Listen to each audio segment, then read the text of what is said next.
Então, gente, novamente cumprimento todas as pessoas aqui presentes que estiveram, tirar um pouco do seu tempo para estar aqui junto do nosso INSERTO, né, o Núcleo de Pesquisas em Gênero e Sexualidade aqui da Unimontes, para esse nosso primeiro encontro do grupo de estudos, né, que agora nós vamos, durante esse semestre, estudar o livro Desfazendo Gênero, da Butler, estamos com ele aqui colocado também, um dos que mais recentemente recebeu a tradução, né, e acho que vale muito a pena a gente se debruçar um pouco, então, sobre o texto agora. E para iniciar nesse primeiro encontro, nada melhor do que fazermos essa reunião virtual, né? Híbrida, de certa forma, né? Que estamos aqui. Mas nada melhor do que convidarmos a querida Jaqueline, minha orientadora de doutorado, né? Nossa, eu não posso deixar de destacar esse ponto, a quem eu agradeço muito por ter topado a presença de estar aqui.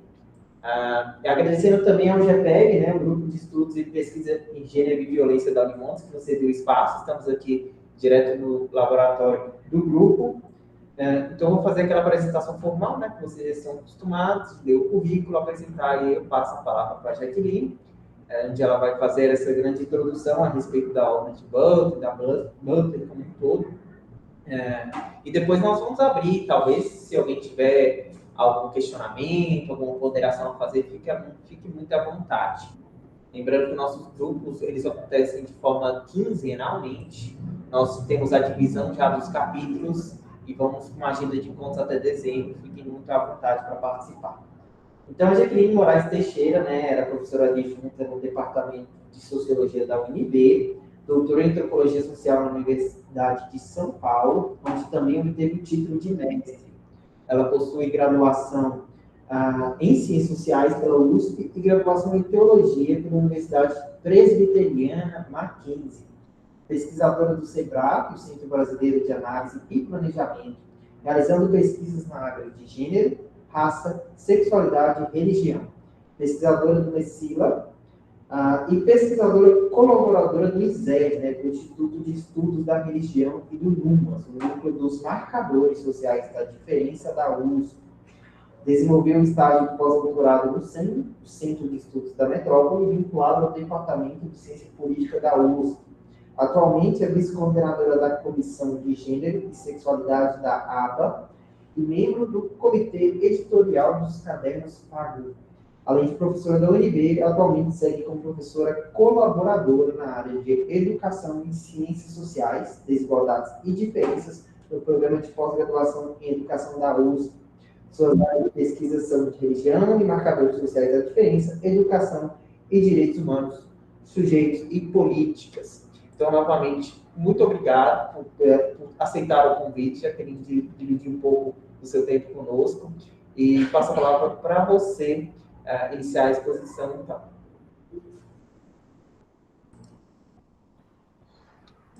Gente, boa tarde a todos, todas e todos. Quero agradecer muito a Paula, a todo mundo, enfim, Marcelo, todo mundo, né, do núcleo pelo convite. Fico muito feliz em que vocês vão, né, nesse semestre se debruçar sobre esse texto da Butler. Acho que a Butler é uma autora que traz questões muito importantes para a gente pensar as nossas atuais conjunturas e para a gente enfrentar, consequentemente, algumas questões que são muito diretas, assim, né, das nossas atuais realidades. Temas, por exemplo, né, não só como gênero e sexualidade, mas a própria questão, né, do debate sobre reconhecimento, o que, consequentemente, né, faz a gente pensar uma série de linguagens dentro do processo mesmo de produção das políticas. É alguém interessante para ajudar a gente a pensar, consequentemente, também a produção de humanidade, não humanidade.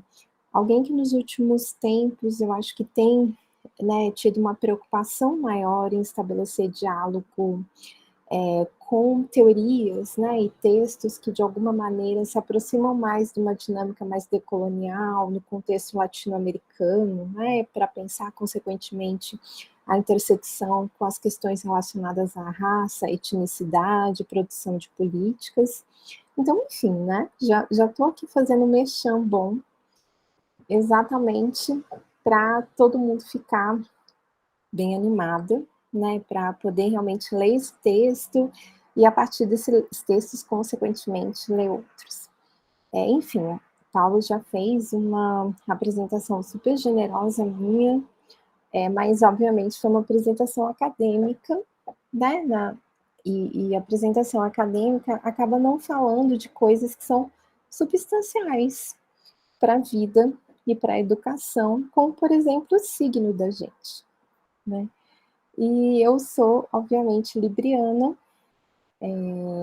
não é fácil, mas tenho aí, né, tentado viver, né, enquanto uma pessoa libriana, e sou uma pessoa, né, nascida no estado de São Paulo, carrego essa questão, né, e estou morando aqui em Brasília há exatamente 1 ano e 2 meses, né, que foi quando eu realmente iniciei as atividades como docente aqui do departamento de antropologia.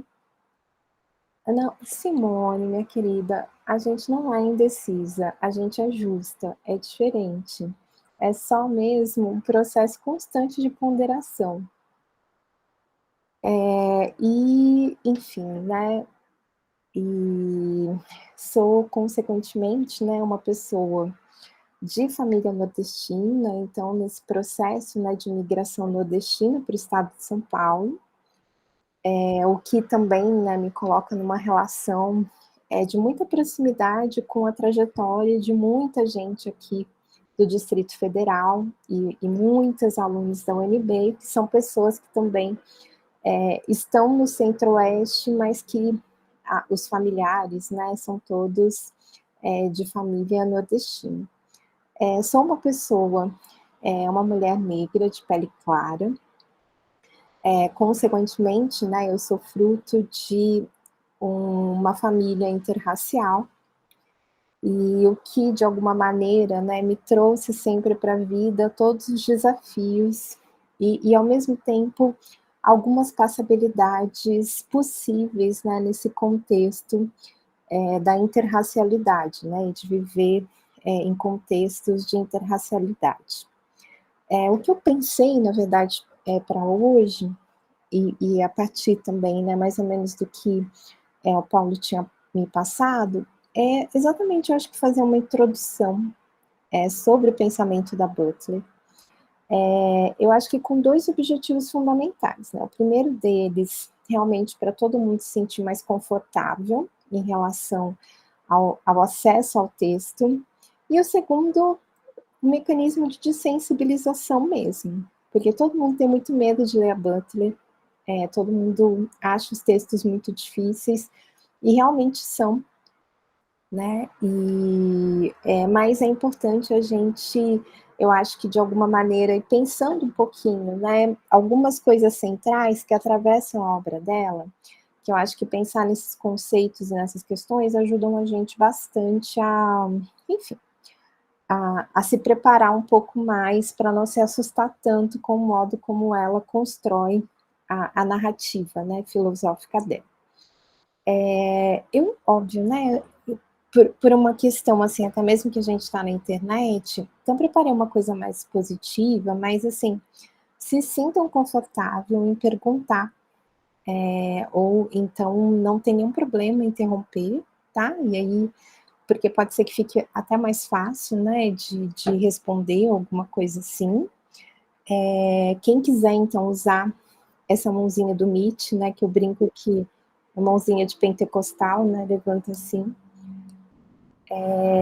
Quem quiser usar essa mãozinha do Meet pode usar, e quem também quiser escrever no chat, como eu vou abrir uma apresentação, às vezes eu fico um pouco de dificuldade de ver o chat, mas aí se alguém puder me ajudar, caso tiver alguma pergunta ou alguém estiver colocando alguma coisa, aí eu paro um pouco e a gente recapitula, né, para todo mundo, para a gente ficar todo mundo junto. Bom, eu vou abrir então aqui a apresentação.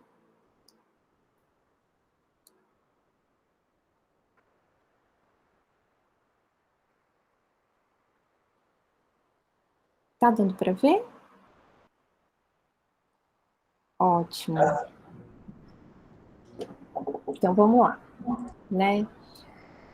Como é que a gente classifica, de alguma maneira, a Judith Butler, né? A gente está falando de uma teórica queer, e é muito comum, consequentemente, a gente ouvir que ela é uma teórica queer, apesar de ela insistir muito dizendo que não é, né? Ela é uma especialista em estudos de gênero, é uma especialista em estudos feministas, ela é alguém que, de alguma maneira, é especialista em estudos da linguagem, então ela ajuda a gente a pensar referenciais específicos da linguagem, como a ideia de paródia, metáfora, metonímia, que são, inclusive, questões que ela traz bastante, né, ali no texto Problemas de Gênero. Ela é uma autora de ética e filosofia política. Ela é uma autora especialista em teoria do sujeito. É autora especialista em teoria do poder, teoria do reconhecimento. Enfim, né, já comecei a nossa conversa construindo basicamente uma apresentação libriana da Butler, né? Porque fui trazendo, consequentemente, uma série de coisas para a gente pensar sobre ela. E eu acho que mais importante mesmo para a gente saber da Butler é que ela é pisciana. Ela nasceu, né, em 24 de fevereiro de 1956, consequentemente é pisciana, mas a Butler, ela tem um jeito, né, de construir, um jeito de pensar a sua teoria, em que, de alguma maneira, ela está sempre transitando entre as alianças e as tretas, né? Então, talvez a gente tenha que pensar realmente qual é esse ascendente, né? Mas quando a gente volta, né, necessariamente para todas essas perguntas aqui que eu estou trazendo para vocês, é importante a gente pensar que ela, de alguma maneira, dá conta de tudo isso.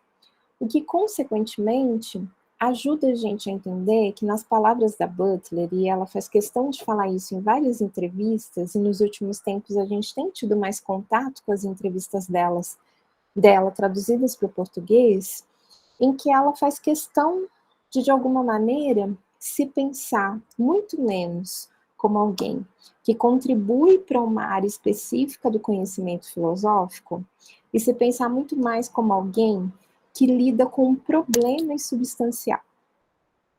Então, quando a gente está falando da Butler, a gente está falando muito menos de alguém, né, que é especificamente queer, ou especificamente teórica feminista, ou especificamente teórica de filosofia política, e a gente está falando fundamentalmente de alguém que se entende como uma autora que transita na produção de uma concepção teórica que ajude, consequentemente, a enfrentar um problema substancial. Que problema é esse? Né? E quando a gente vai vendo ali, desde o seu primeiro texto mais importante, né, que é o texto ali, que é a tese de doutorado dela, em que ela está fazendo uma recuperação sobre o modo como os autores franceses pós-estruturalistas, né, então o Derrida, o Foucault, está pensando também ainda no próprio Deleuze, Guattari, como é que esses autores, de alguma maneira, interagem com a teoria do Hegel, né? Então, vamos dizer, né, é um trabalho ali que ele está se construindo como um trabalho muito teórico, né? Mas mesmo quando ela está fazendo isso, ela já está trazendo ali uma questão fundamental. E a questão fundamental da Butler é como se produz a possibilidade de humanidade. Ou seja, o que é que a gente considera humano e não humano? Essa concepção, então, ela é fundamental e, consequentemente, ao perseguir esse problema, a Butler vai transitando, né, vai construindo a necessidade de transitar com todas, vamos dizer, essas caixinhas temático-teóricas que estão descritas, por exemplo, nesse slide, né? Então, teoria feminista, as teorias queer, as teorias da linguagem, a própria questão do enfrentamento da ideia de sujeito, que é uma coisa muito relacionada à construção do pós-estruturalismo francês, as teorias do poder e algo que ela vai trabalhando com mais consistência, principalmente nos últimos anos, que é realmente o enfrentamento da ideia de reconhecimento. E aí, nesse ponto específico, já vem uma questão que a Butler está fazendo, que a ideia de reconhecimento dela é diferente do modo como autoras e autores da teoria crítica estão trabalhando o reconhecimento, né? Então, por exemplo, ela pensa reconhecimento de um jeito diferente, como o Honneth pensa. Ela pensa reconhecimento, por exemplo, de um jeito diferente de como a Nancy Fraser pensa, né? Tanto é que elas já tiveram algumas tretas. Pois é, né, gente? Nancy Fraser é ariana, não é fácil não tratar com ela. E com isso, né? Então, eu acho que esse ponto é o primeiro ponto importante para a gente ter na cabeça quando a gente está se aproximando do texto da Butler. A gente está lidando com uma autora que transita por uma série de temáticas para resolver, consequentemente, para construir, teoricamente, um problema substancial. E esse problema substancial é a constituição da ideia de humanidade. O que a gente reconhece e considera como humano e como não humano. Bom, aqui, voltando rapidamente, né, para uma pequena biografia da Butler, né, e aí eu gosto sempre muito de mostrar essa foto dela, criança, né, que é uma das poucas imagens que a gente tem públicas, assim, disponível dela na infância, e gosto de mostrar essa imagem, porque essa imagem ajuda a gente a pensar um pouco o início do Problemas de Gênero, né, que é esse texto que ela vai publicar ali no final da década de 80, que se torna o texto mais importante dela, né, o texto que vai projetá-la de alguma maneira como autora, dessa ideia de que ela seria uma autora de estudos feministas e, consequentemente, também, um pouquinho mais para frente, uma autora de estudos queer. Na introdução de Problemas de Gênero, a Butler está falando da escola, da experiência educacional dela. E a Butler, ela nasceu numa família judia, né? A mãe, a avó e consequentemente, a família paterna da Butler vem para os Estados Unidos, né? Exatamente por uma condição de refúgio atrelada ao genocídio, à perseguição que o povo judeu sofreu na Europa, né, em decorrência da Segunda Guerra Mundial. Então, a Butler, ela tem uma educação confessional, né, os colégios em que ela estuda são sempre colégios realmente judaicos. Nesses colégios, e ela que sempre gostava muito de ter o cabelinho mais curtinho, né, e talvez já numa performance não binária, né, que a colocava numa posição um pouco distinta, e ela se considera realmente uma pessoa não binária, né, mas que a colocava numa posição um pouco distinta, né, de uma performance de gênero e uma performatividade de gênero, ela era comumente chamada pelas professoras, né, chamada atenção. As pessoas falavam, olha, você tem que ser mais feminina, né? Tinha uma outra questão também, que fazia com que a Butler fosse interpretada como alguém menos feminina, que era o fato dela falar muito. E aí, né, a gente pode dar uma variada, assim, que talvez o ascendente da Butler, que é peixes, possa ser gêmeos ou aquário, né? Ela realmente falava bastante, e isso, então, a colocava sempre como uma criança difícil de se controlar, né? Não é à toa que ela acaba sendo iniciada na filosofia, e ela é iniciada na filosofia nos colégios exatamente quase como uma forma de disciplina para ela, né? Esse início de leituras filosóficas que começa ali no início com 11 anos, 12 anos, é algo que acontece como uma tentativa de trabalhar, né? Já que ela era muito curiosa e muito falante, de tentar, de alguma maneira, fazer com que a filosofia desse conta desse lado dela.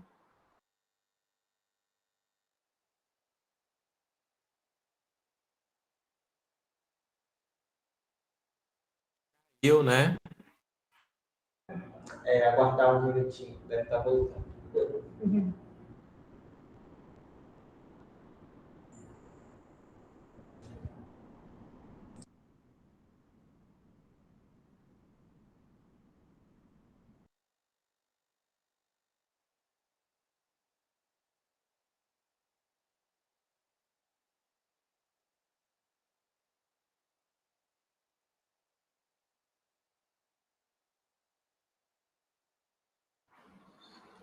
Voltei, gente.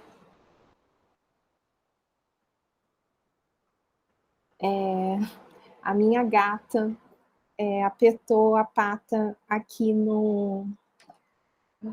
Ai, gente, filhos, né? Minha gata apertou a pata aqui e eu fiquei sem condições de... enfim, a tela fechou e eu caí. Foi exatamente isso que aconteceu, porque o cursor estava bem em cima do vermelhinho, sabe? Enfim, eu sendo censurada. Ela não aguenta mais a Butler. Ai, que bom que vocês estão colocando aqui a coisa de quem é de onde, que eu queria muito saber também.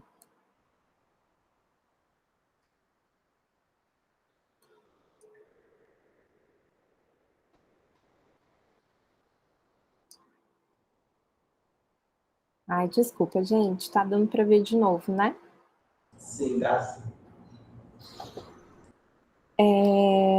Bom, então, né, ela vai, cursa filosofia na Universidade de Yale, e em seguida, então, ela segue, né, com mais ou menos produzindo um tipo de teoria que não a coloca... Nossa, gente, tem gente de muito longe. Aproveita para colocar o signo também, né? E que de alguma maneira faz com que ela já constitua o interesse filosófico que demora muito tempo para essa filosofia, né, de uma concepção mais clássica, considerar como as virginianas, sempre presentes. O pior é que agora eu vou querer ficar vendo o lugar e o signo das pessoas. Não vou fazer isso. Com que ela fique meio distante, né, dessa filosofia mais tradicional, e isso vai empurrando ela, consequentemente, para um tipo de produção filosófica que a coloca numa posição mais forte com as teorias da linguagem. Então, a Butler acaba se tornando docente, ela é docente até hoje, do departamento de estudos da linguagem, né, e da Universidade de Berkeley, em Berkeley, na Califórnia. Então, ela não é uma filósofa que trabalha classicamente num departamento de filosofia, mas ela é alguém que, de alguma maneira, né, ai, tadinha, Adna, você é o meu contrário, eu sou Libra com ascendente em Câncer. E ela está, consequentemente, então, né, fazendo esse trabalho de fazer, não é fácil, eu disse, fazendo, né, uma relação, consequentemente, muito significativa com as teorias da linguagem. Tem um outro conjunto de teorias que vai também atravessando o pensamento da Butler, que é realmente a relação com as teorias da Hannah Arendt. E isso aparece tanto numa posição, né, de aproximação, como numa necessidade de alguns distanciamentos. Tem, inclusive, sem, obviamente, né, fazer propaganda, mas eu tenho, inclusive, um curso no mesmo canal que foi um curso que eu ministrei junto com a Crisley Custódio, é um curso de 2018, em que a gente faz esse espelhamento entre a Butler e a Hannah Arendt, né? E aí tentando pensar um pouco, né, o que a Hannah Arendt produziu, a Crisley, especialista na Hannah Arendt, né, e eu fazendo um pouco esse exercício de construir como é que a Butler vai fazer essa leitura da Hannah Arendt. E essa aproximação mais direta, mais declarada da Hannah Arendt, ela vai acontecer principalmente nos últimos 12 anos, em que a Butler está realmente enfrentando ou se conectando mais com as temáticas de guerra e refúgio, né? E, consequentemente, então, com a produção de uma teoria e de uma filosofia política, né? Então, a Hannah Arendt acaba sendo uma autora importante nesse sentido. Vamos, então, já que eu tinha falado, né, dessa coisa do modo como a Butler, de alguma maneira, não é alguém que se encaixa numa temática específica, e nem que a gente pode dizer, ela é uma filósofa de teoria política, ela é uma teórica feminista, mas é alguém que, de alguma maneira, está ali pensando especificamente, né, a dimensão, a construção de um problema geral de pesquisa, e esse problema geral de pesquisa é algo que vai atravessando, né, a vida dela o tempo todo. Eu acho que tem uma questão importante aí na Butler, que não está só nela, e que ela traz, consequentemente, de um interesse, de um diálogo que ela estabelece com os pós-estruturalistas.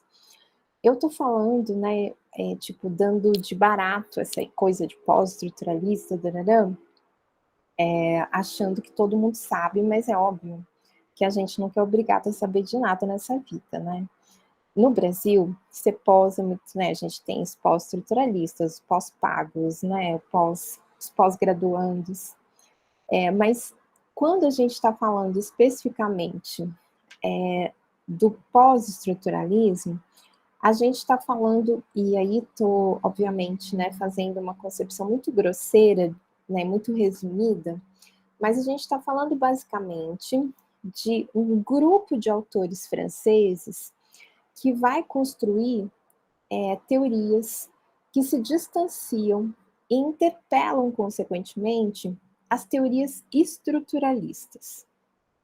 Quando a gente está pensando em estruturalismo, e aí para quem é mais das ciências sociais, e principalmente, né, para quem está mais próximo da antropologia, a gente tem um repertório estruturalista ali muito produzido pelo Lévi-Strauss. Quando a gente está falando, por exemplo, dos estudos de linguagem e, consequentemente, da construção da linguística, a gente tem a linguística estrutural e esse pensamento produzido pelo Saussure, né? Esses autores, então, pós-estruturalistas, eles estão negando o estruturalismo. Negando é uma palavra muito forte, né? Mas eles estão interpelando várias dimensões que o estruturalismo constrói. A Butler, ela agarra um crush nessa ideia de interpelar o estruturalismo. Então, por mais que ela não se considere uma autora pós-estruturalista, ela é alguém que tem no pós-estruturalismo um ponto importante para pensar determinados diálogos, né? E aí tem uma questão importante que esses autores do pós-estruturalismo estão fazendo, que é, de fato, entender como é que determinada coisa se torna um problema social. E o que estou querendo dizer com isso, né? Por exemplo, a Butler está fazendo muito isso em problemas de gênero. Qual é o rolê dela em problemas de gênero? O que ela está querendo entender é quando é que a palavra gênero ganha o status de problema social. Em que as pessoas começam a falar disso, a pensar sobre isso. Para fazer essa leitura,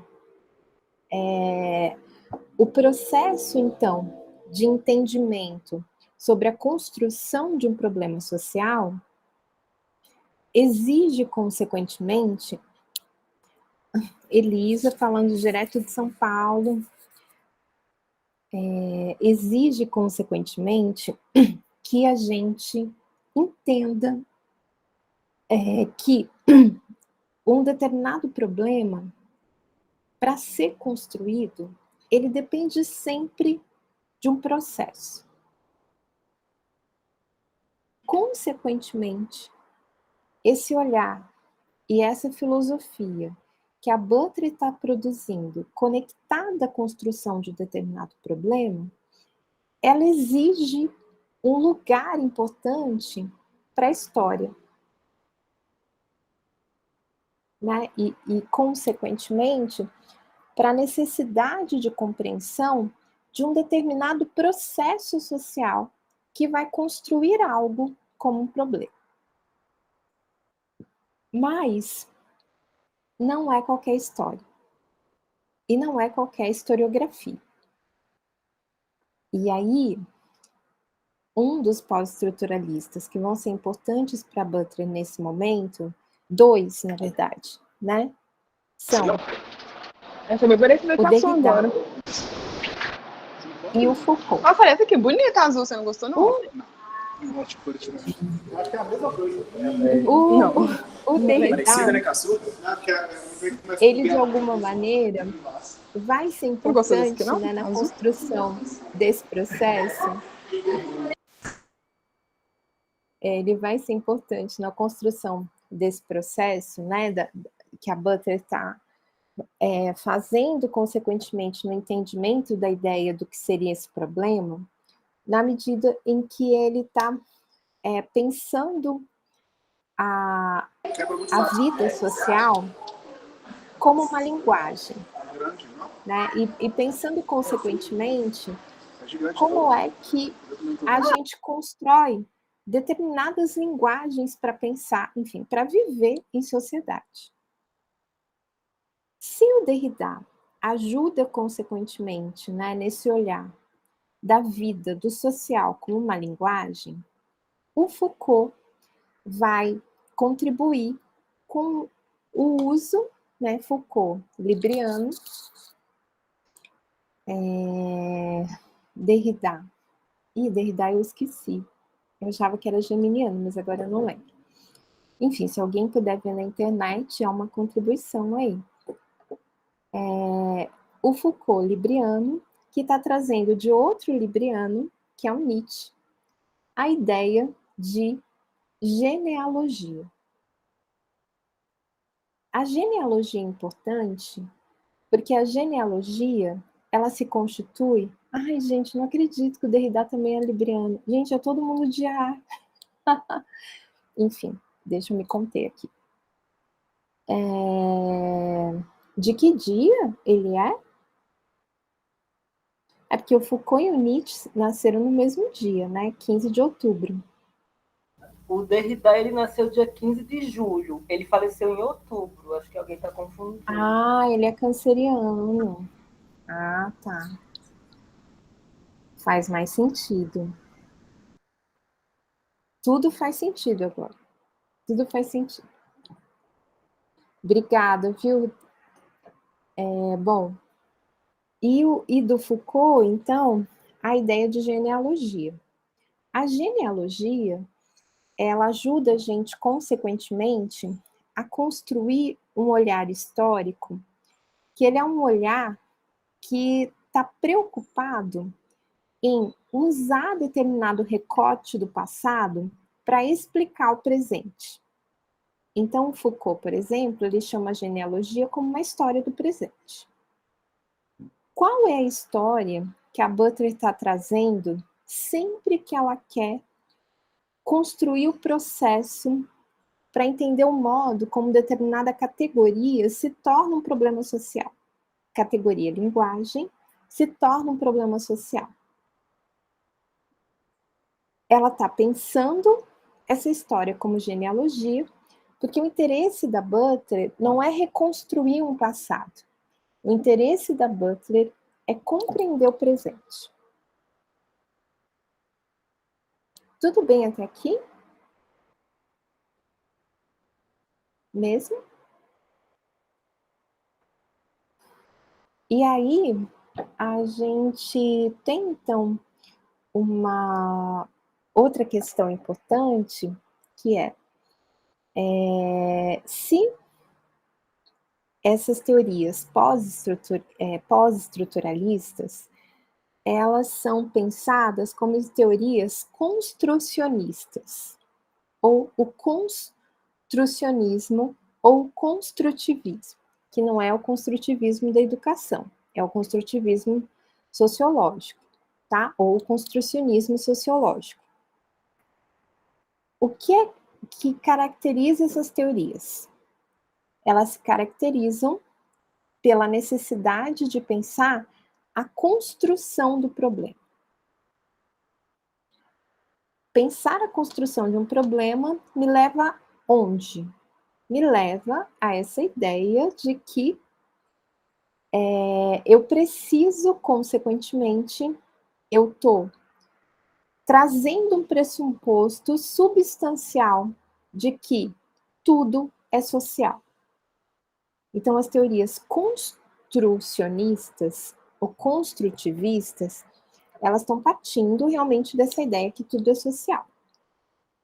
A Butler, ela não se entende, e aí é nesse momento que ela faz um distanciamento dos pós-estruturalistas, porque ela não se entende necessariamente como uma autora construcionista ou construtivista, mas ela se entende como uma autora desconstrucionista. A Butler é do tipo nós destrói, tô brincando, não é nada disso. Mas o que ela está querendo dizer necessariamente é que é quase que ela está dizendo que o exercício teórico-metodológico que a gente precisa fazer para entender uma construção é desconstruí-la. Vocês percebem por que o título do livro que vai ser lido é Desfazendo o Gênero? Porque você precisa desconstruir para entender o processo sociohistórico de construção. Então, esse exercício metodológico de desconstruir é uma questão central para Butler e é algo que ela está fazendo o tempo todo quando ela está pensando, né, esse processo de produção desses problemas. Tudo bem, gente? Se a gente está falando, e aí eu acho que tem outra questão aqui importante, outro exercício importante para a gente fazer, que é, de alguma maneira, entender um pouco quais são os outros distanciamentos que a Butler está fazendo. E o primeiro deles é que a Butler, ela está se conectando com uma noção específica de sujeito, né? Por quê? Para o pós-estruturalismo, o sujeito é muito importante, né? Vamos lembrar que o Foucault, por exemplo, está falando de sujeito o tempo todo. Derrida está falando de sujeito o tempo todo. Deleuze está falando de sujeito o tempo todo. E eles estão falando do sujeito em qual circunstância? Eles estão falando do processo social de construção do sujeito. A Butler está querendo ver exatamente a mesma coisa, só que ela entende que o exercício teórico-metodológico que precisa ser produzido é o exercício de desconstruir o sujeito. É como se você... É como se ela estivesse ela estivesse falando assim, galera do pós-estruturalismo, se para entender o processo eu preciso fazer uma genealogia, e se a genealogia é sempre um recorte do passado para entender o presente, então eu tenho que né? Eu tenho que ir do presente para o passado. Para entender e ao fazer esse movimento analítico, eu estou fazendo o que necessariamente? Ao fazer esse movimento analítico, eu estou operando um processo de desconstrução. Mas não é desconstrução para chegar no imperativo anarquista ou qualquer coisa assim.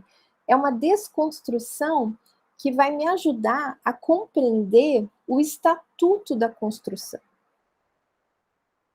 Que vai me ajudar, consequentemente, a entender. É como se ela quisesse, de alguma maneira, realmente compreender como é que as coisas foram construídas, né? E ela está o tempo todo ali apontando como é que os pós-estruturalistas falaram, vamos entender a construção disso, a construção daquilo, mas seguiram trazendo pressupostos que atrapalhavam as coisas. Então, esse exercício metodológico de desconstruir ajuda, consequentemente, a lidar, né, melhor com a construção social das coisas, a construção social desses problemas. Para isso, né, ela precisa enfrentar uma questão substancial. Ela precisa enfrentar como é que o sujeito é produzido. Vamos lembrar que o problema ali central da Butler é entender os processos de construção ética do que é a humanidade. Para fazer isso, então, enfrentar a construção do sujeito é substancial, não tem como fugir disso, né? E aí, nesse exercício analítico da desconstrução. Para pensar esse sujeito, a Butler, então, decide enfrentar o problema da subjetividade. Só que ela vai fazer isso arranjando treta com a psicanálise. Né? Ela vai construir, né, esse pensamento, esse enfrentamento da construção da subjetividade, pensando o distanciamento com a psicanálise e um distanciamento específico com o autor específico da psicanálise, que é o Lacan. Né? Então, a Butler, ela está em muitos textos, né, produzidos, ela está ali o tempo todo pensando realmente uma relação de distanciamento da teoria lacaniana, que é uma teoria estruturalista. Né? Uma psicanálise estruturalista. Qual seria o principal incômodo que a Butler tem com a psicanálise lacaniana? Para Butler, a psicanálise lacaniana, ela trata a subjetividade como algo pré-discursivo. E aí, para a gente entender isso, é importante a gente falar sobre a ideia de discurso. A Butler não está muito interessada em falar, né, ficar discutindo exatamente o que é discurso, mas esses dois autores que estão ali, que são pós-estruturalistas, né, e que são importantes para ela, estão o tempo todo ali pensando isso, né? A gente está falando novamente do Derrida, nosso canceriano, e do Foucault, nosso libriano. A Para Butler, o Lacan, ele constrói uma teoria pré-discursiva, e ao construir uma teoria pré-discursiva, dizer que uma determinada teoria é pré-discursiva é assumir, consequentemente, que nem tudo é socialmente construído. Tem algo que estava lá antes da relação social. Quando a gente está lidando com a ideia de discurso, que está tanto em Foucault como em Derrida, a gente não tem essa pré-discursividade. A palavra que aparece é discurso. E falar em discurso significa o quê? Significa assumir que não existe nada que não seja socialmente construído. O que isso quer dizer? Que a subjetividade não existe fora de um enquadramento social. A subjetividade é um efeito de uma relação social. Ela não é algo que existe preparadinha, pronta, e que é anterior à nossa vivência social. Dá para entender essa diferença entre pré-discursivo e discursivo?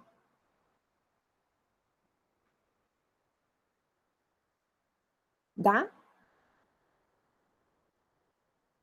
Não?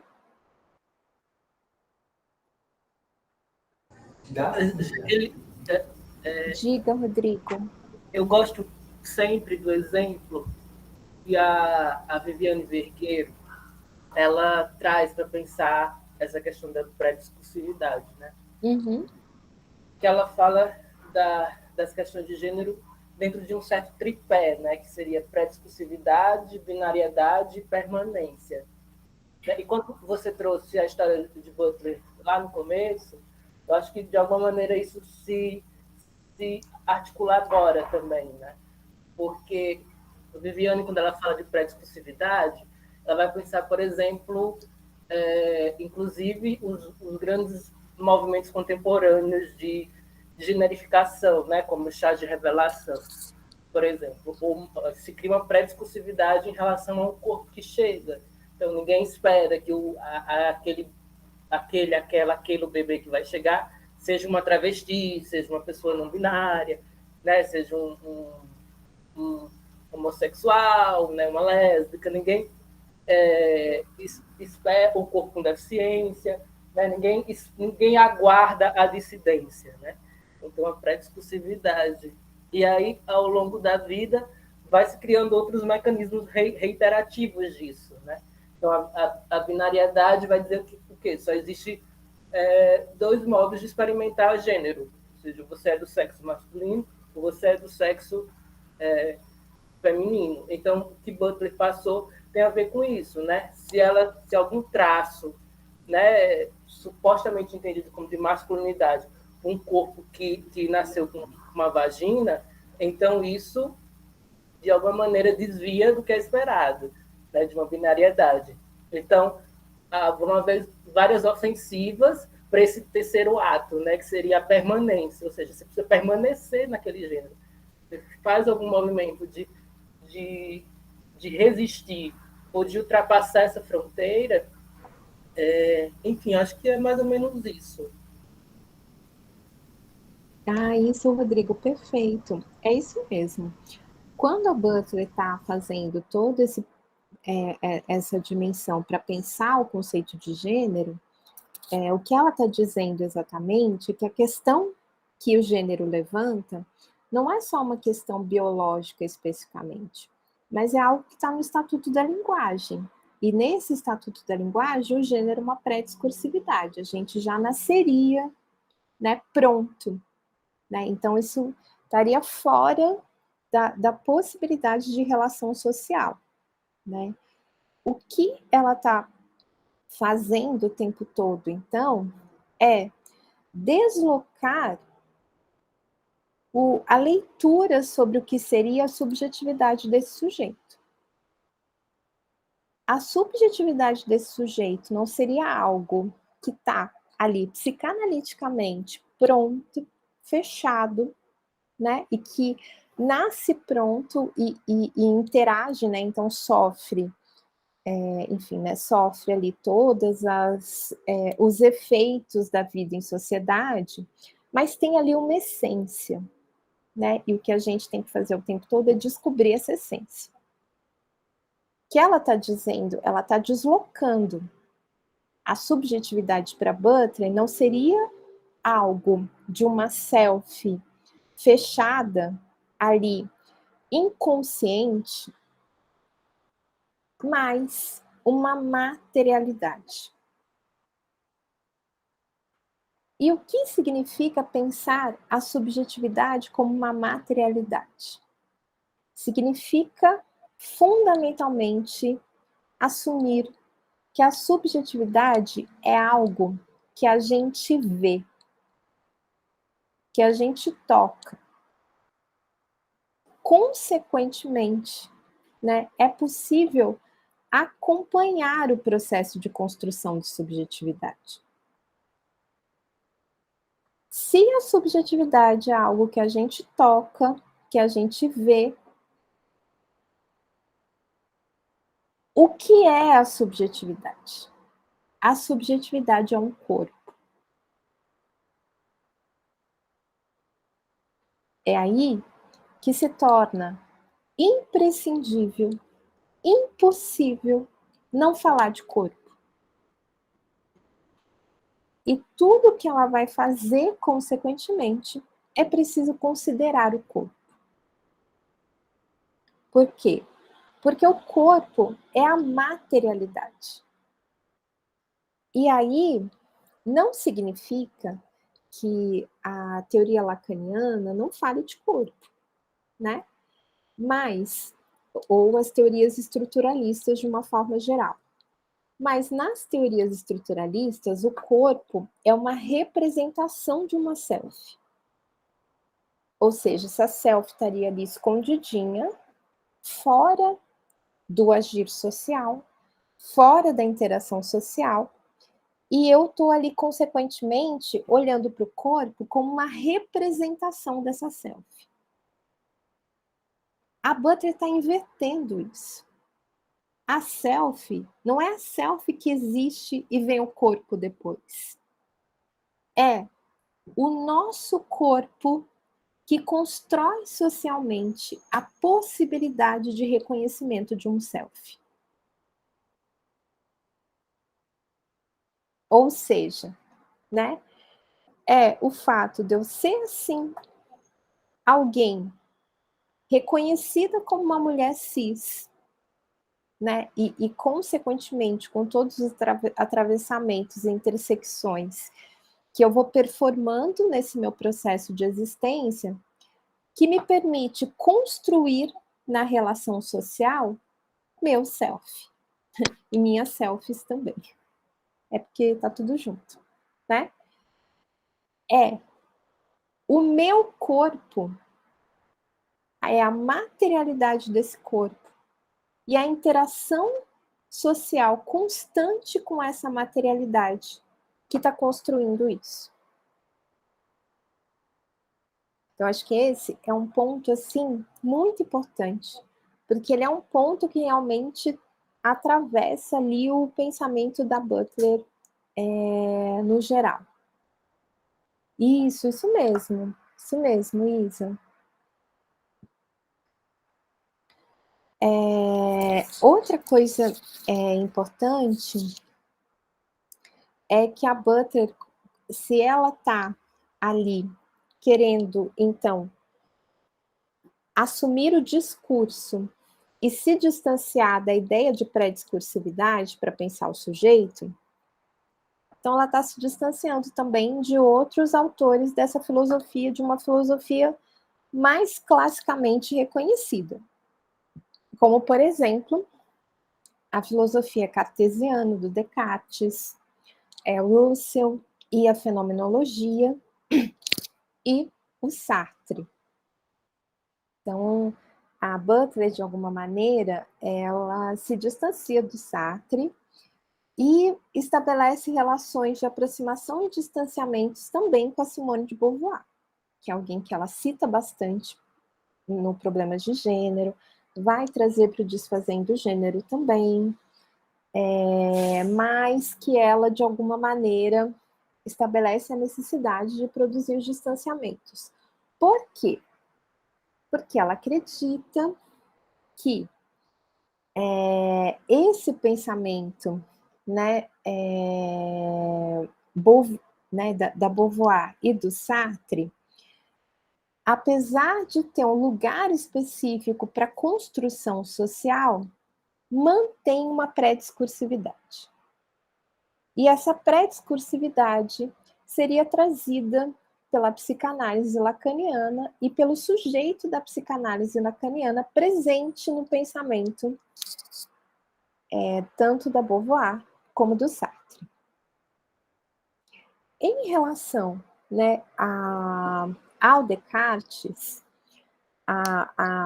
enfim, a questão fundamental da Butler é o modo como o pensamento cartesiano vai colocar como objeto central da produção social ocidental a ideia de que o ser é importante. Falar de ser, consequentemente, é assumir uma leitura pré-discursiva do mundo. Porque o ser, ele existe antes da relação social. O que, então, a Butler está fazendo, consequentemente, é deslocar o ser para o fazer. O ser é feito. E ele é feito na relação social. Ou seja, o ser é um efeito das relações sociais. A gente não seria nada se não fosse uma relação social. E é aí que, consequentemente, o Hegel aparece como um autor fundamental para Butler. Também nesse exercício, né? A Butler é alguém que não gosta integralmente de alguém e fica ali, ai, adoro. Não, né? Ela é pisciana, mas não é boba. Ela pega uma partezinha aqui, uma partezinha ali, e nesse sentido, ela entende que algumas partes importantes do pensamento hegeliano ajudam a deslocar essa pré-discursividade tão forte na filosofia ocidental, desde o Descartes e ainda presente nessa filosofia ocidental mais contemporânea. Para fazer, então, esse processo, né, de olhar para a construção de materialidades e, consequentemente, como é que isso coloca o corpo como sendo algo central nesse processo, ela, consequentemente, né, entende a necessidade de que não é possível fazer isso sem conectar uma teoria do poder. Então, falar de poder, fazer é poder, né? E isso, consequentemente, é outra coisa que também vai aparecer bastante no pensamento do Foucault. Trouxe aqui, gente, essa fotozinha do Hegel, é só para vocês terem a certeza de que ele era branco mesmo. Que às vezes, né, vai que tem dúvida, será que era branco? O Hegel era branco, todo mundo era branco, enfim. E aí, né, tem essa fotinha também do Hegel, e eu acho que para a gente pensar um pouquinho, o que a Butler está trazendo do Hegel para ser importante, né, na construção, então, da leitura, da construção desse processo atrelada fundamentalmente a essa discursividade, né, esse afastamento de uma leitura pré-discursiva do sujeito. O Hegel, na Fenomenologia do Espírito, Hegel, eu esqueci, virginiano, né? Esqueci agora, gente. Alguém pode ver aí? Ou era virgem? Bom, enfim. O Hegel, ele, na fenomenologia do espírito, que é virgem, sabia? Arrasou, Pedro. Na fenomenologia do espírito, ele, que é, né, a obra principal, né, reconhecida como mais importante do Hegel, ele, e a Butler pega esse texto, não é à toa. Ela pega esse texto exatamente porque esse texto vai ser super usado pelo Russell para falar da fenomenologia, vai ser super usado pela Simone, não a Simone, né, do Então é Natal, a Simone de Beauvoir, e vai ser super usado também pelo Sartre. Para falar do quê? Para, de alguma maneira, sustentar uma pré-discursividade do sujeito. A Butler, pisciana tinhosa que só ela, vai usar o mesmo texto para dizer assim, não, gente, é aqui, inclusive, que o Hegel permite a gente pensar que o sujeito não é pré-discursivo. Ele depende do discurso, ele depende da relação social para existir enquanto sujeito. E nessa, enfim, né, nessa leitura, né, de alguma maneira que ela está fazendo, ela acaba trazendo dois pontos importantes que aparecem no Fenomenologia do Espírito do Hegel. O primeiro deles é quando o Hegel está discutindo a ideia de consciência infeliz. E o Hegel está fazendo isso, trazendo, né, falando sobre a experiência de uma pessoa negra escravizada no contexto do Império Britânico. E essa pessoa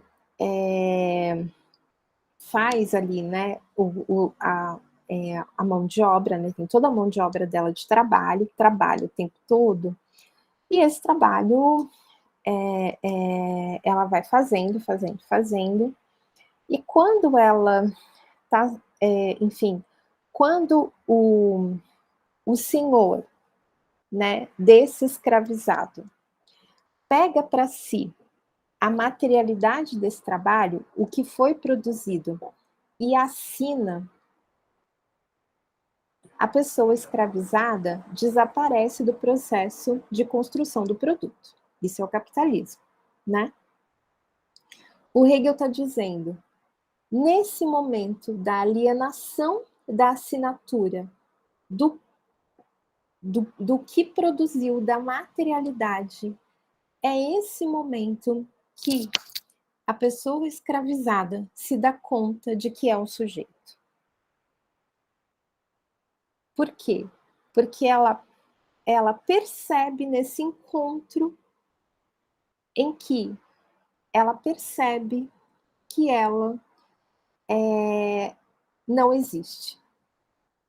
E aí é aí, consequentemente, que surge a possibilidade de resistência. A Butler pira muito nesse trecho. Não é só ela que pira, Foucault vai pirar nesse trecho também. Esse trecho também é usado pelo Derrida, pelo seguinte, né? De alguma maneira eles vão dizer, é aí que a gente pode pensar filosoficamente a constituição do sujeito. O sujeito se constitui na experiência de sujeição. E o que seria essa experiência de sujeição? Ou seja, tem uma relação de poder no processo de constituição do sujeito.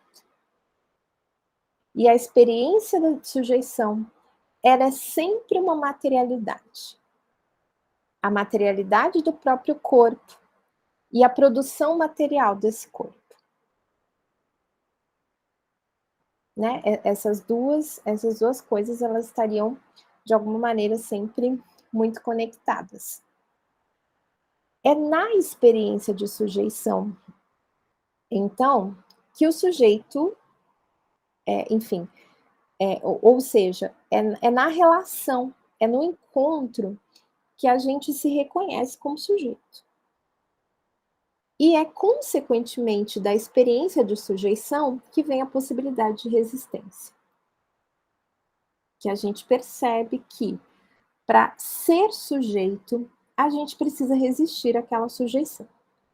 Então, tem uma teoria do poder no cerne da construção de todo sujeito.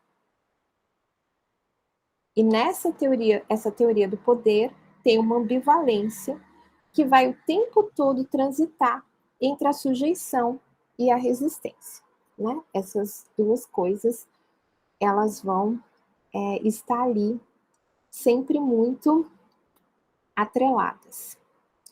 Com isso, né, tem uma questão fundamental aí. A gente está falando o tempo todo de produção de reconhecimento.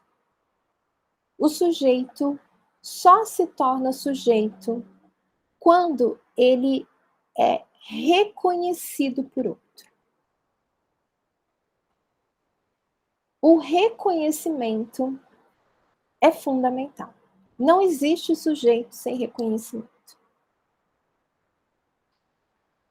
O que é preciso fazer, consequentemente, para entender a construção do sujeito é pensar as tecnologias de reconhecimento. O gênero é o quê? Uma tecnologia de reconhecimento. Conseguir performar uma binariedade é conseguir, consequentemente, se aproximar da possibilidade de existir enquanto sujeito. Por quê? Eu me aproximo da possibilidade de ser reconhecido por alguém. Existir significa o quê, então, gente? Existir significa o tempo todo se construir frente à necessidade de aprender e incorporar tecnologias de reconhecimento. Alguns corpos vão precisar incorporar mais que outros. Porque alguns corpos vão ter a possibilidade de existência mais interpelada. Quanto mais a sua possibilidade de existência for interpelada, mais você precisa se empenhar, se revestir de reconhecimento. E o reconhecimento não é uma pré-discursividade. O reconhecimento é algo que a gente faz em relação a alguém. O reconhecimento, então, é sempre uma relação. Com isso, a Butler traz, então, uma ideia do Hegel, que é a ideia de cena do reconhecimento. Né? E nessa ideia de cena do reconhecimento, quando eu estou falando de cena do reconhecimento, eu estou falando do que exatamente? É quase que eu estivesse falando dos momentos sociais de construção das tecnologias de se reconhecer. E, consequentemente, né, de ser reconhecidos. E como, né, de alguma maneira, a gente vai, né, aprendendo a ser sujeito. E ser sujeito é sempre enfrentar a cena do reconhecimento. E a gente não existe sem ela. E aí eu fiz aqui, né, um resuminho muito tosco para a gente entender um pouco como é que essa ideia, então, vai transitando a obra da Butler no geral, né? Quando ela está falando sobre questões de gênero, que aparece tanto no Problemas de Gênero, né, como no Desfazendo o Gênero, que é um texto mais recente ao Problemas de Gênero, mas que também não é tão recente assim, ela está falando o que exatamente? Ela está falando do gênero como uma linguagem de reconhecimento, uma tecnologia de reconhecimento. Eu preciso, consequentemente, aprender a construir uma performatividade de gênero, que é sempre binária, para eu garantir o reconhecimento da minha humanidade. Consequentemente, garantir a possibilidade da minha existência enquanto sujeito. Quanto mais eu der conta dessa performatividade, mais eu vou conseguindo, consequentemente, né, aumentar o reconhecimento sobre, né, a minha performance de sujeito. Ela vai transitando também, né, por um olhar do corpo como lugar material da linguagem do reconhecimento. Isso aparece no Corpos que Importam. Isso vai aparecer, enfim, no Antígona. Isso vai aparecer enfim, vai aparecer inclusive até no Quadros de Guerra. Isso realmente atravessa muito. Por que o corpo é importante? Porque o corpo, ele constitui a materialidade do reconhecimento. Reconhecer é revestir um corpo. Não existe reconhecimento sem esse mecanismo social constante de revestir um corpo de alguma coisa. É de um gênero, é de uma identidade étnico-racial, é de alguma maneira também de uma orientação sexual, né, consequentemente, de performances de classe, enfim, né, todos esses, de uma religiosidade, né, todos esses marcadores sociais, eles constituem, consequentemente, a possibilidade de reconhecimento do sujeito, e não existe sujeito sem corpo.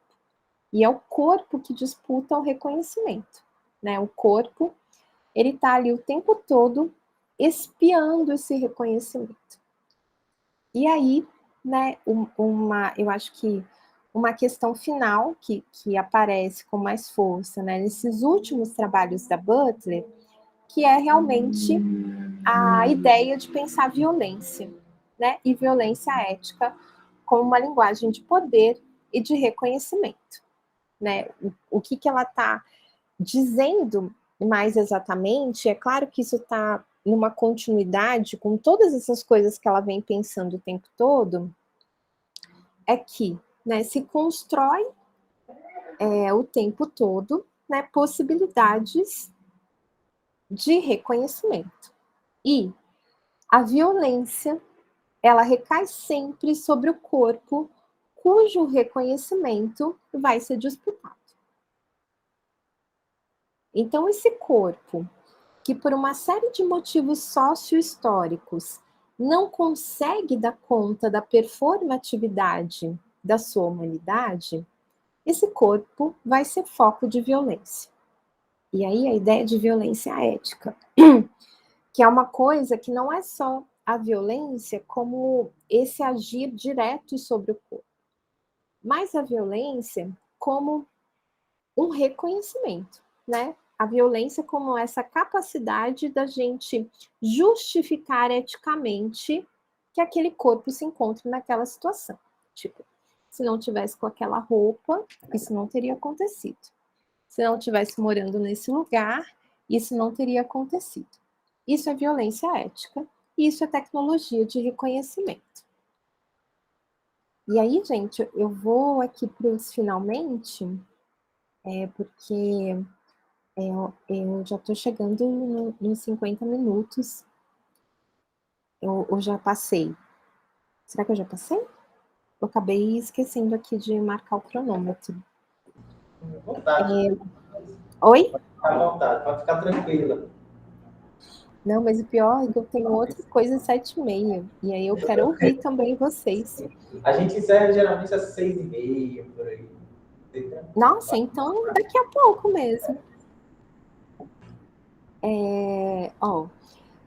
E aí eu acho que tem uma questão aí importante, né, para a gente pensar, então, esse rolê todo, o reconhecimento, o corpo, o sujeito, a necessidade de pensar que isso nunca é prediscursivo, né, que está relacionado ao modo como a Butler traz para pensar, e isso atravessa muito o modo como ela está pensando o conceito de gênero, que é, né, a medida como ela vai estabelecendo o diálogo com a teoria desses outros dois homens brancos, cis, que é o John Austin e o Derrida. Novamente, né, trazendo fotos para ninguém ter dúvida de que é branco, é branco.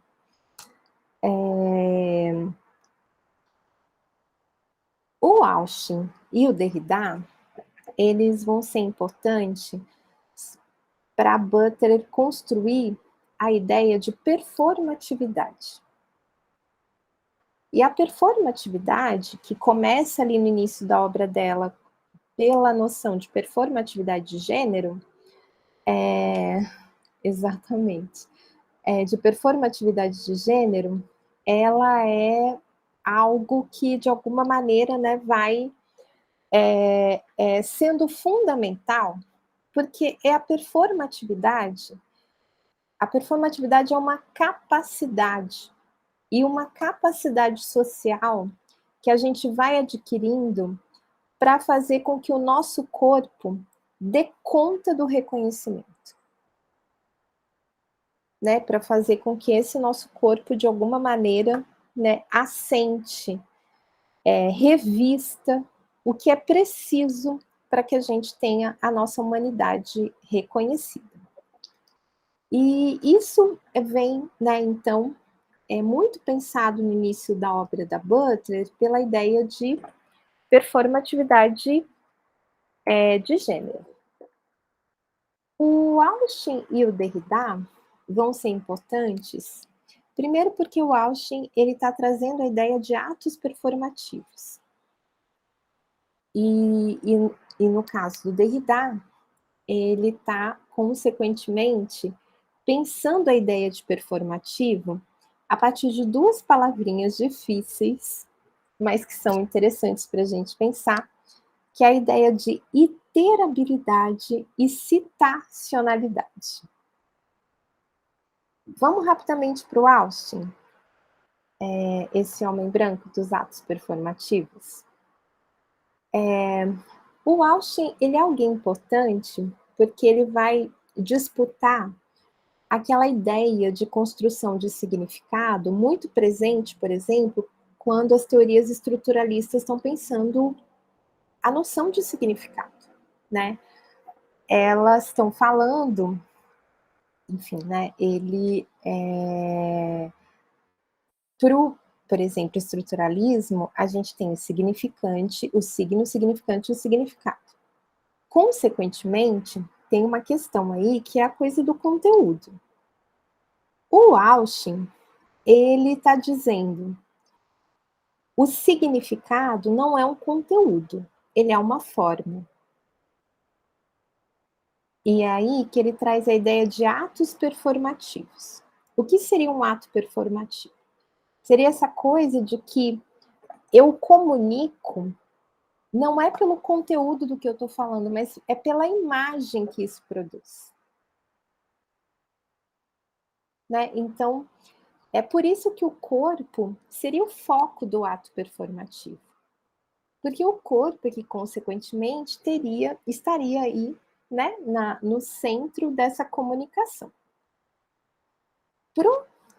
O Derrida, ele está trazendo essa coisa toda do Austin, dos atos performativos. Só que aí ele está se perguntando, tá, ok, mas onde está a produção da comunicação? Né? Como é que isso é, de alguma maneira, comunicável ou não?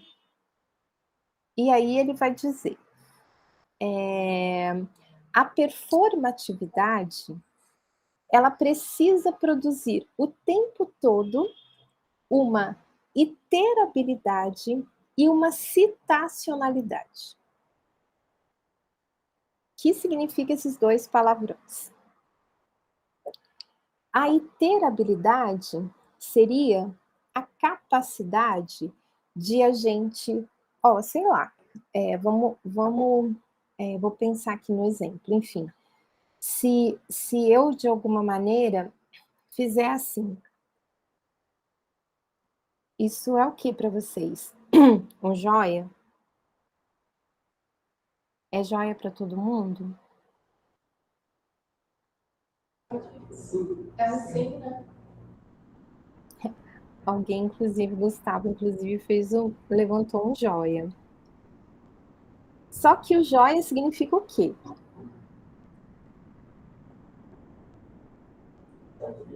Ele significa, enfim, tá certo, tamo junto, né? Tá tudo ok. Então, podemos vendê-la. Sim, então, de alguma maneira, é como se a iterabilidade, com certeza, tranquilo e favorável, é como se a iterabilidade fosse essa capacidade da gente olhar uma imagem e da imagem entender o que ela significa.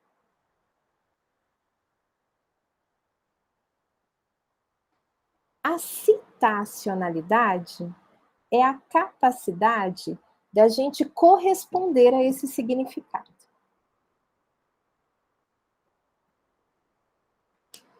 O que é a performatividade? A performatividade é a construção social constante da capacidade de produzir uma comunicação corporal e conseguir construir uma resposta a essa comunicação.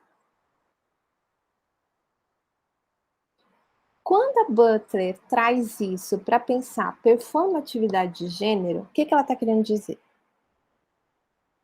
Ela está querendo dizer que o gênero não é uma verdade. O gênero é o processo constante de iterabilidade e citacionalidade. Ou seja, é uma imagem, uma materialidade que manda uma mensagem e que, ao mesmo tempo, produz uma capacidade de alguém corresponder a ela.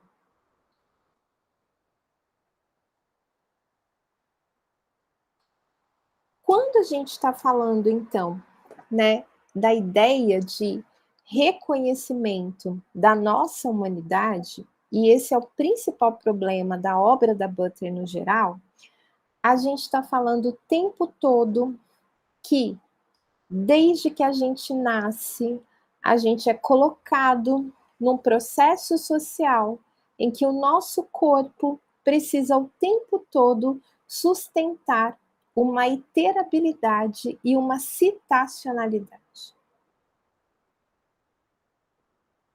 O nosso corpo precisa o tempo todo convencer o que nós somos. E esse convencimento não é pré-discursivo, não é uma coisa anterior a nós. Esse é um convencimento que a gente vai aprendendo na medida em que a performatividade vai dando certo, na medida em que a gente vai recebendo respostas a essa performatividade.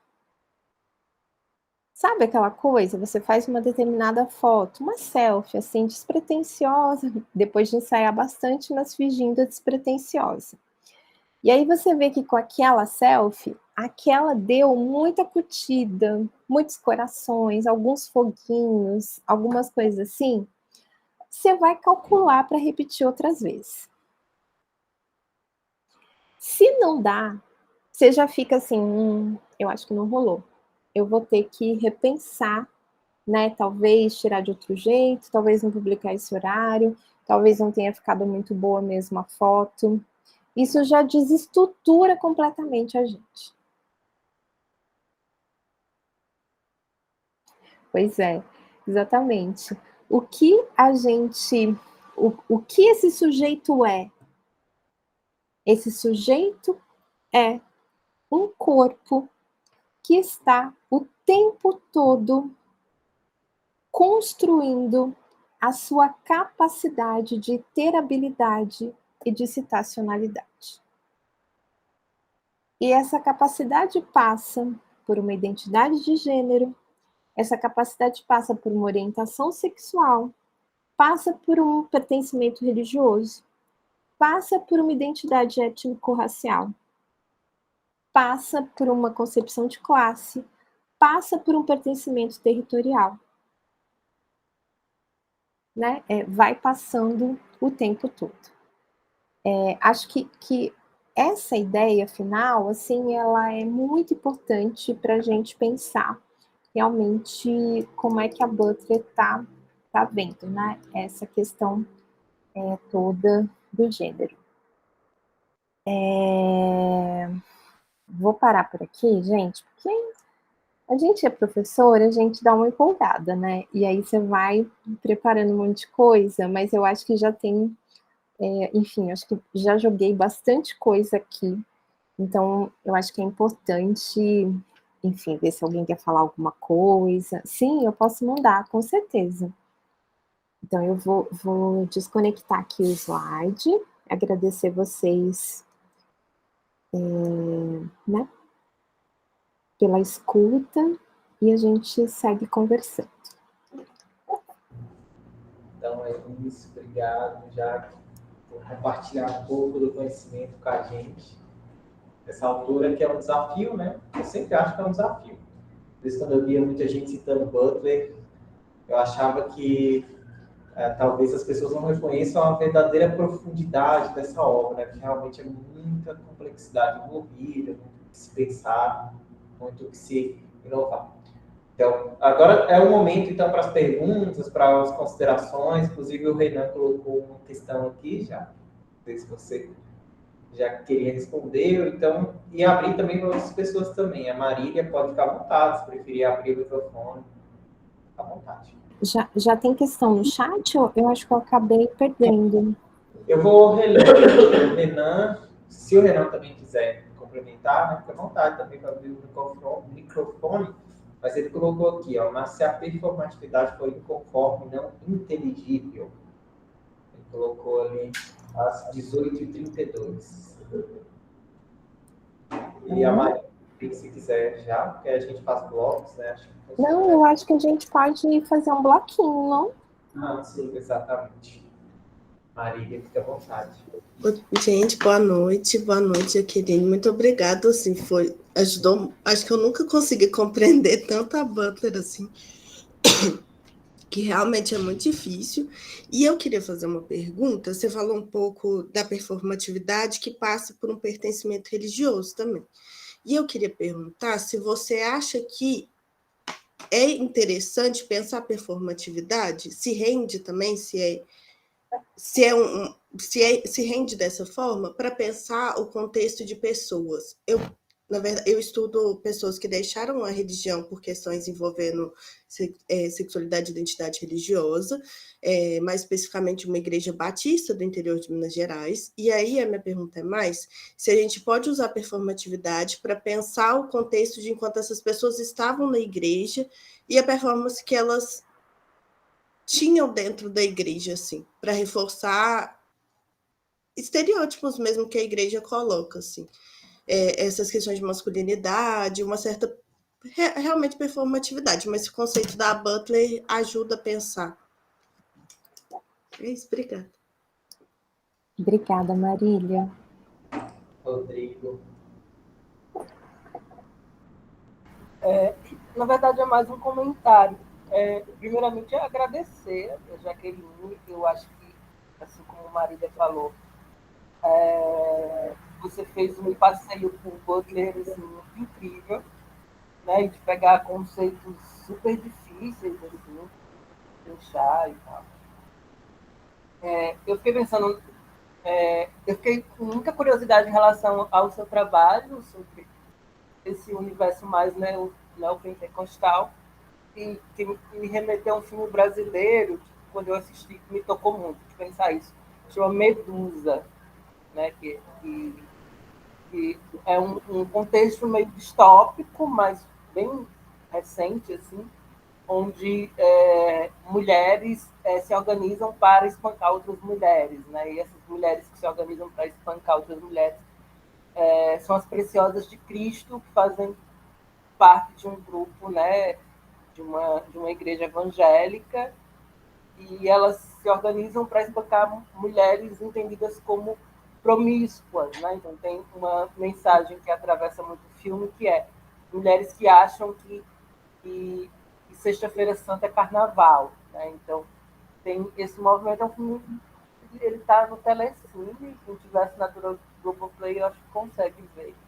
É muito legal, assim, e me interessou ver teu trabalho para pensar um pouco esse lugar do gênero dentro, né, desses espaços, né? Também, além das preciosas de Cristo, tem os vigilantes de Sião, né, que são os homens organizados de maneira militar. Inclusive, um vigilante de Sião precisa se casar com uma preciosa no futuro, e uma preciosa precisa se casar com um vigilante de Sião.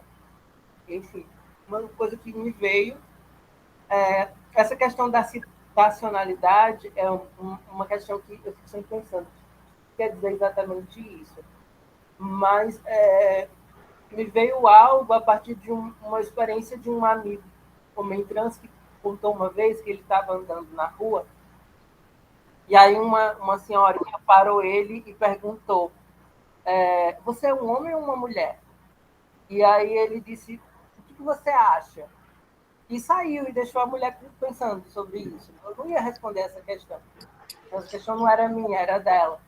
E aí eu fiquei pensando um pouco nisso, né? Tem algo que a situacionalidade, me parece que é isso.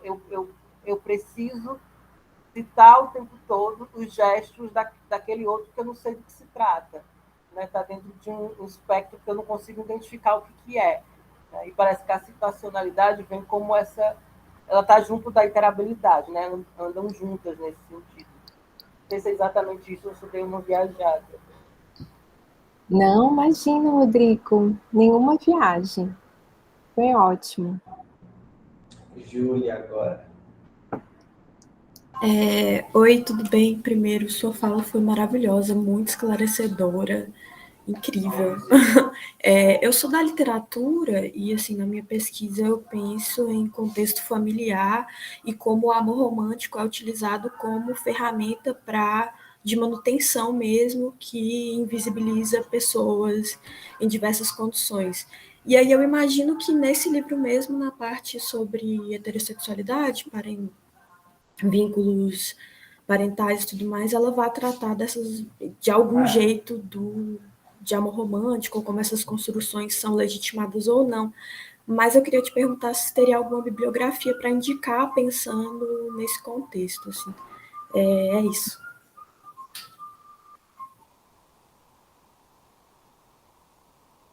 Acho que é só, já que a gente faz esse bloco e só essas perguntas, né?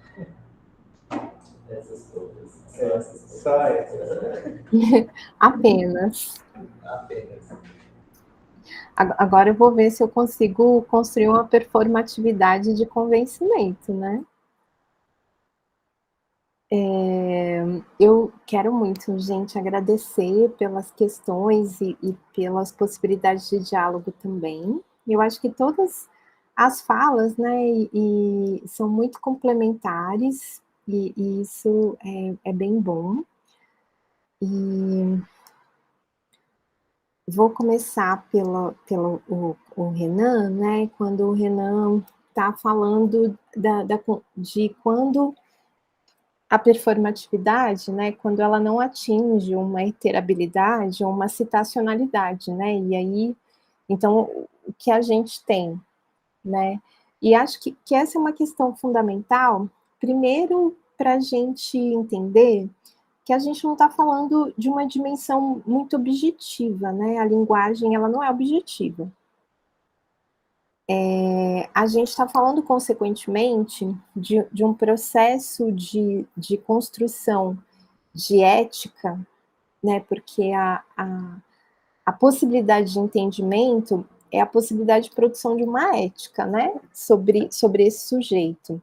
Então, a gente está falando da construção de uma ética em que os significados, eles são históricos, né? Então, consequentemente, a gente está o tempo todo nesse processo cotidiano de transitar entre a necessidade de, vamos dizer, adaptar esses significados no nosso corpo e resistir a eles. Então, assim, não adianta o que a Butler vai dizer, ninguém é resistência o tempo todo. Até porque o exercício da resistência depende da experiência da sujeição, né? Então, a gente é o tempo todo, né, esse processo constante e, consequentemente, esse cálculo constante, né, estratégico do que a gente, né, do que vai sendo incorporado, e a gente não controla essa incorporação necessariamente, do que a gente, consequentemente, vai resistindo. Então, eu acho que é importante a gente entender que a iterabilidade, a citacionalidade da performatividade não é algo que a gente tem consciência que está fazendo. Né? A gente não para pensar sobre ela. Né? A gente, inclusive, acredita que a gente já nasceu assim. E isso é fundamental para construir isso. Porque a gente está falando, né, de uma sociedade que reconhece o sujeito se ele é capaz de provar que ele é sempre assim. Vamos falar de reality. Adoro. Né? O que as pessoas do BBB fazem o tempo todo? Elas querem mostrar a verdade delas. Todo mundo vive essa angústia constante de que se mostrou realmente a verdade, de dizer, não, eu sou assim, a minha verdade é assim, e não sei o quê. Isso é o quê, gente? Isso é performatividade. A performatividade, então, que a gente precisa aprender o tempo todo, é essa capacidade de convencer que a gente já nasceu assim. Né? E isso constrói esse regime de verdade, né? E essa ideia de um sujeito da verdade, né? Então, toda vez que isso entra em falso, será que é mulher mesmo? Esse corpo vai correr risco. E é risco de vida mesmo, não é risco de outra coisa, não. Né? Então, não é à toa que a gente, que obviamente, a gente tem um processo social em que o corpo, que não necessariamente, né, se assenta na identidade de gênero binária perfeita, que o corpo que não se assenta numa orientação sexual heteronormativa, que esse corpo que não se assenta como um corpo branco, né, racializado, mas sem o, vamos dizer, sem o enunciado da racialização, né, que está sempre sobre o corpo não branco, o quanto esse corpo é sempre o corpo que mais morre, é o corpo que mais sofre violência. Por quê? Porque, historicamente, ele está incapacitado de produzir iterabilidade e citacionalidade. Essa é a luta cotidiana dele. Ele tem o tempo todo que provar que ele é capaz, que ele sabe falar, que ele é inteligente, que ele é não sei o quê. Né? Então, a gente está o tempo todo transitando com essas questões históricas, e essas questões estão no nosso corpo. Né? Elas se assentam sobre o nosso corpo. E quando ela está falando, consequentemente, do gênero, ela está falando exatamente, né, desse processo. não sei se deu para entender, Renan. A Marília, né, e o Rodrigo, eu acho que trazem, e Júlia também, né, estão trazendo questões também muito ali atravessadas, né. Marília, muito legal essa sua pesquisa. Enfim, né, eu também pesquisei, né, igreja, e a questão, enfim, das mulheres evangélicas, né, eu sempre brinquei que eu pesquisava as héteras, né, que é essa coisa realmente, né, e eu acho que essa sensação fundamentalmente de que não significa de que porque é heterossexualidade está pronto. A gente está falando que dá menos trabalho produzir essa iterabilidade, essa citacionalidade, mas ela não está pronta. Né? O que é essa heterossexualidade, o que é ser um casal, uma família respeitada, uma família cristã, é algo que é uma imagem que tem que ser construída o tempo todo. Isso sim, eu tô lembrando de você, te agradeço muito por estar aqui. Então, a gente está falando, né, consequentemente, do modo, né, como a religiosidade, consequentemente, é um dos espaços em que a tecnologia de reconhecimento situa a necessidade de pensar uma determinada posição de gênero e uma determinada posição de sexualidade, né? Mas ela não é o único espaço, né? Infelizmente, viver no Brasil, em muitos espaços, isso está ali sendo pensado, né? Sendo colocado. Eu acho que do mesmo jeito que o conceito de performatividade foi importante para mim, eu acho que ele pode ser super importante para a sua pesquisa. E é isso, gente, é porque apesar da Butler começar a falar de performatividade para pensar gênero, performatividade não é só para pensar gênero. É para pensar o estatuto de reconhecimento de uma humanidade. E aí eu acho que tem uma questão importante na ideia de performatividade, principalmente a gente que é das ciências sociais, que a gente pode ficar as inimigas, né? Perguntando assim, e por que performatividade e não hábitos? As bourdieusianas, tudo já querendo enfiar hábitos em tudo quanto é coisa, né? E eu acho que eu tentei, de alguma maneira, na minha tese, construir, inclusive, para mim mesmo, a diferença entre hábitos e performatividade. Por que é que a performatividade não é a mesma coisa que um hábitos? Até onde eu chego quando eu uso conceitualmente o conceito de hábitos e até onde eu chego quando eu uso conceitualmente a noção de performatividade, né? Qual seria ali a diferença entre elas? E, fundamentalmente, o hábitos fala sempre sobre uma interiorização da exterioridade, né? Então, o hábitos, ele teria essa coisa, né, de que esse corpo está aprendendo, assim como na performatividade. Acontece que a performatividade, o que constrói a iterabilidade e a citacionalidade não é a capacidade de interiorização, é a capacidade de exteriorização da exterioridade. O que eu estou querendo dizer com isso? Quanto mais eu conseguir visibilizar o meu jeito, o que eu faço, mais eu garanto a minha iterabilidade e a minha citacionalidade. Sujeito vivo é sujeito visto. E aí, claro, a Butler está trazendo muito isso da Hannah Arendt, né?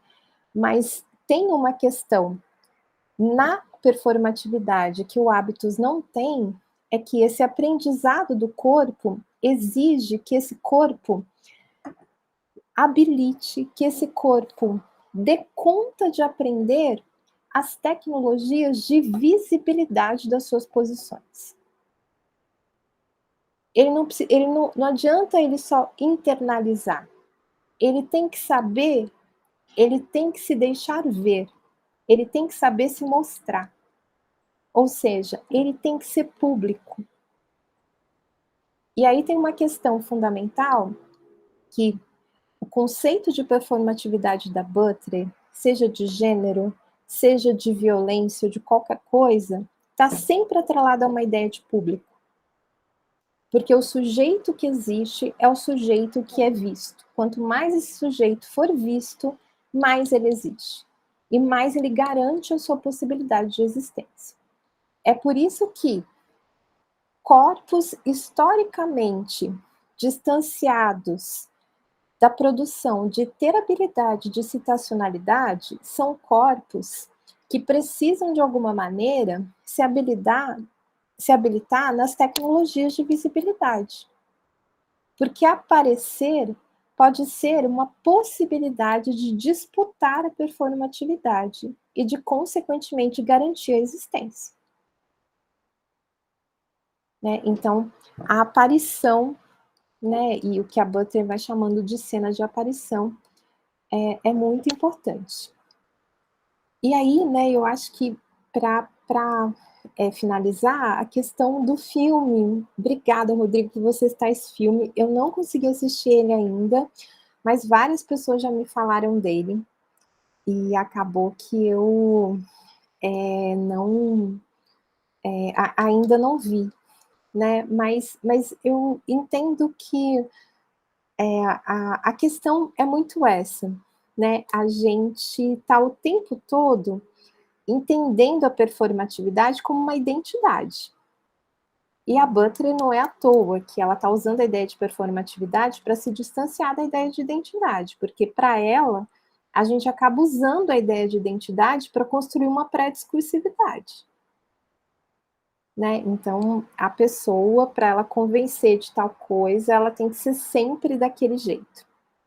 Né? E não é à toa que ela tem tantos textos em que ela, de alguma maneira, também acaba sendo criticada por alguns segmentos dos movimentos sociais, exatamente porque ela constrói um pouco essa interpelação do modo como alguns movimentos se fecham para alguns corpos e se concentram em outros, né? Exatamente porque essa ideia do sujeito da verdade e da necessidade desse corpo se construir pela sua iterabilidade, pela sua citacionalidade, está em todo lugar, não está só na esquerda, não está só na igreja, não está só na escola, está na universidade, está no movimento social, está na esquerda, está na direita política, está todo mundo de alguma maneira disputando isso. E, consequentemente, ninguém reconhece todo mundo. Daliana, deixa eu ver o que a Dali colocou aqui.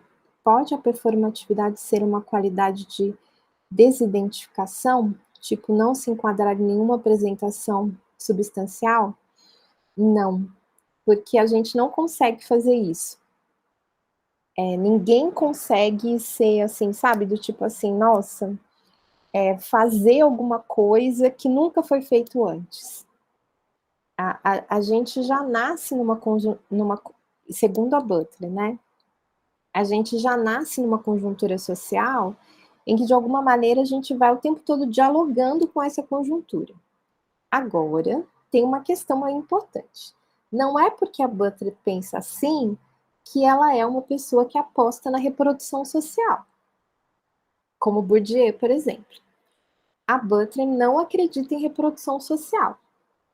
Ela fala o tempo todo de produção social. Não existe a reprodução. Significa que, nesse processo de acertar a iterabilidade, a citacionalidade para a gente seguir vivo, a gente vai criando coisas também. Então, a gente não está só repetindo, a gente vai inventando. Então, tem uma... E isso é constitutivo do sujeito e dessa sensação de que a gente é único. Né? Então, esse sujeito ele não está só num mecanismo de reprodução. Ele é alguém que ali naquele momento, interagindo com determinadas questões, ele produz coisas que não foram produzidas ainda também. Mas ele está sempre na interação com uma conjuntura. Tá? Alguém mais? Não sei se deu para... Não, acho que foi muito enriquecedor para todos. Deu para fazer uma grande introdução. A gente agora tem que... torna um pouco mais fácil, né? Agora a nossa leitura da Butler, com essa grande aula, que a gente vai postar isso no YouTube, né? Nós vamos deixar lá para a gente revisitar, ver novamente, buscar entender novamente. E mais agradecer, Jacques, pela parceria, né? Foi muito bom estar aqui com você hoje, com diversas pessoas novas aqui no grupo, que espero que continuem com a gente aqui no Incerto também, aqui no Sertão. Não, esse aqui não está mais nem parecendo grupo, está parecendo uma igreja, está bem cheia. O culto. Exatamente, eu me senti num culto. Eu acho que vocês podem fazer o pedido do Pix no final, tipo dízimo. Adorei. Sim. Foi muito bom. Acho que não tem mais perguntas, assim. Acho que respondeu bastante das nossas questões.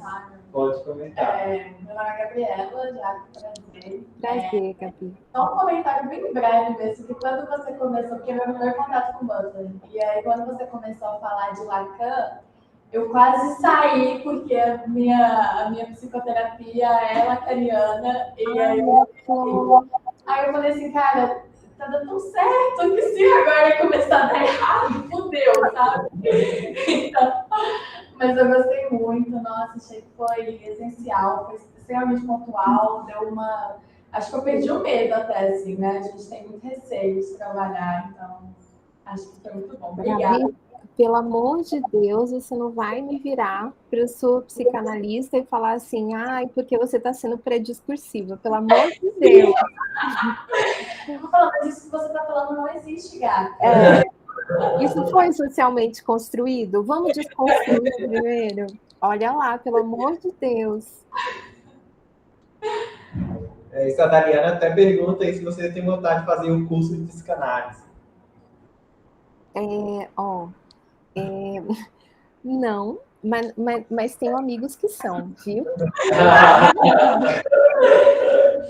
Não, é que, assim, eu acho que para estudar, sim, porque eu acho que psicanálise é super importante, né?